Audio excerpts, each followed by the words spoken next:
Okey, Assalamualaikum. Jadi untuk hari ini kita nak melihat bagaimana menyelesaikan masalah menggunakan kaedah matriks. Maksudnya kita nak menyelesaikan soalan persamaan serentak menggunakan kaedah matriks. Jadi soalan ini biasanya soalan yang popular lah, yang keluar dalam kertas yang kedua bahagian B. Markahnya adalah 6 markah lah. Okey, untuk menyelesaikan masalah ini dia ada beberapa fasa.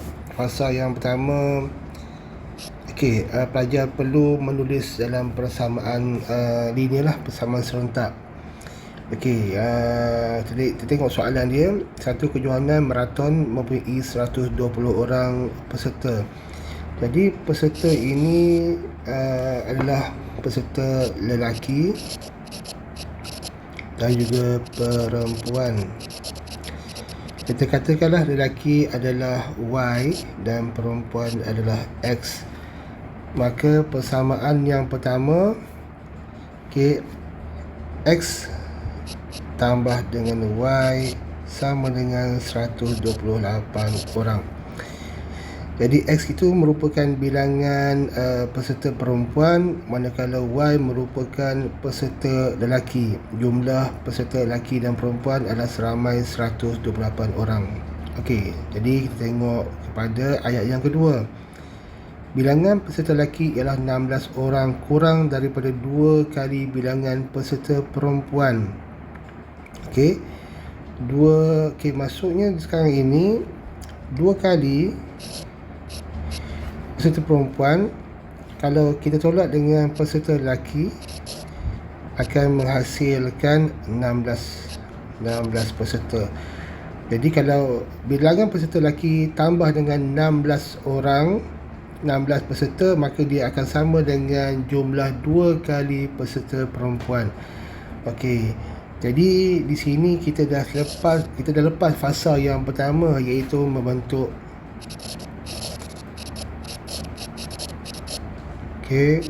persamaan linear. Kita pergi kepada fasa yang kedua. Sebelum itu, apabila kita nak membentuk persamaan ini, kita kena pastikan bahawa nilai X dan juga nilai Y mesti sebaris, selajur. Mesti selajur. Jadi fasa yang kedua, kita kena ubah dia dalam bentuk matriks sebab kita nak menyelesaikan menggunakan kaedah matriks. Kita letak depan X ini adalah 1, nilai Y adalah positif 1, kemudian baris yang kedua nilai X adalah 2 dan nilai Y adalah negatif 1.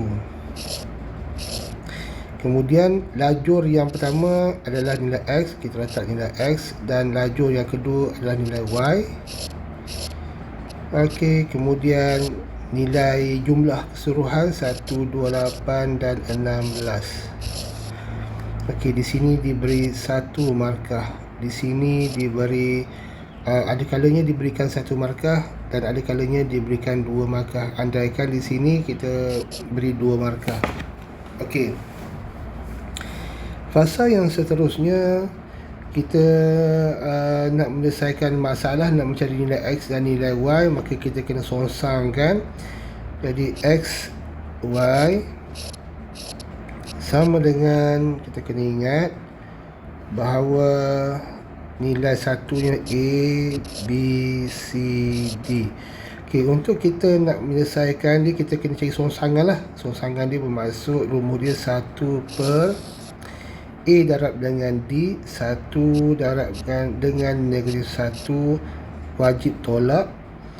Manakala nilai B adalah 1 dan nilai C adalah 2, 1 darab dengan 2. Fasa yang kedua pula, A dan D bertukar kedudukan.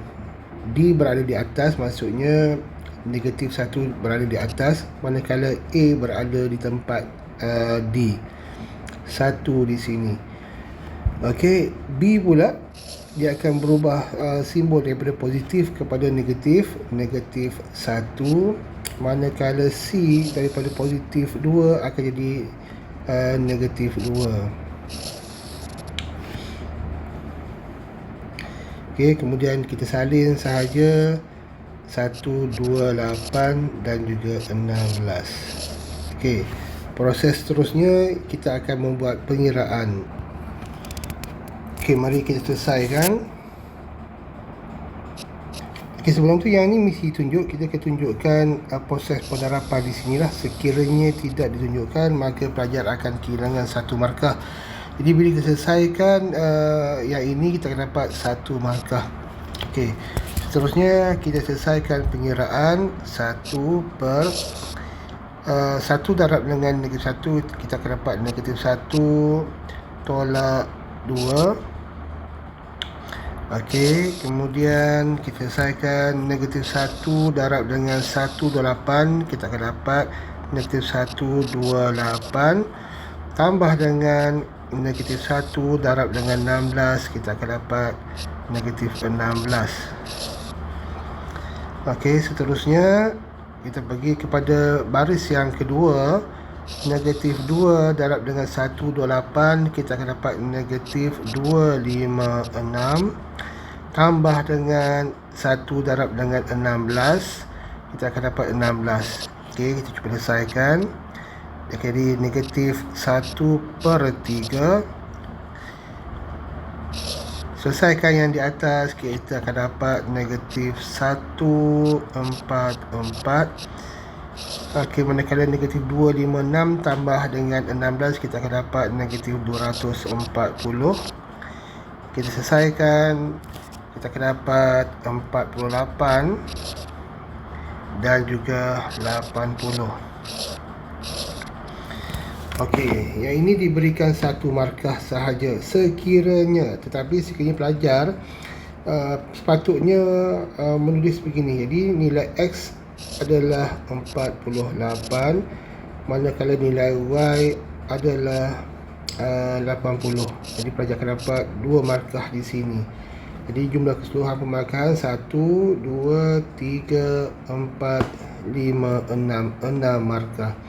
Jadi beginilah kaedah menyelesaikan masalah persamaan linear menggunakan kaedah matriks. Okey, sekian, terima kasih.